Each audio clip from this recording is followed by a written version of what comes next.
महाराष्ट्राच्या 3.5 शक्तिपीठांपैकी पहिलं शक्तिपीठ म्हणजेच तुळजापूरची भवानी माता।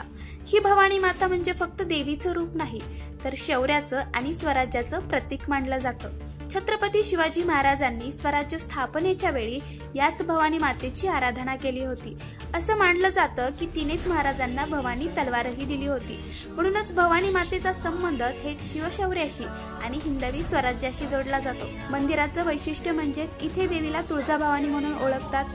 मूर्ती काळ्या दगडातली आहे आणि तिचं तेज पाहिलं की भक्त भारावून जातात। प्रत्येक वर्षी लाखो भाविक इथे येऊन तुळजाभवानी मातेचा जागर करतात। तुळजाभवानी मातेची खरी ओळख म्हणजेच रक्षण करणारी, शत्रूंचा नाश करणारी आणि भक्तांना संकटातून बाहेर काढणारी देवी।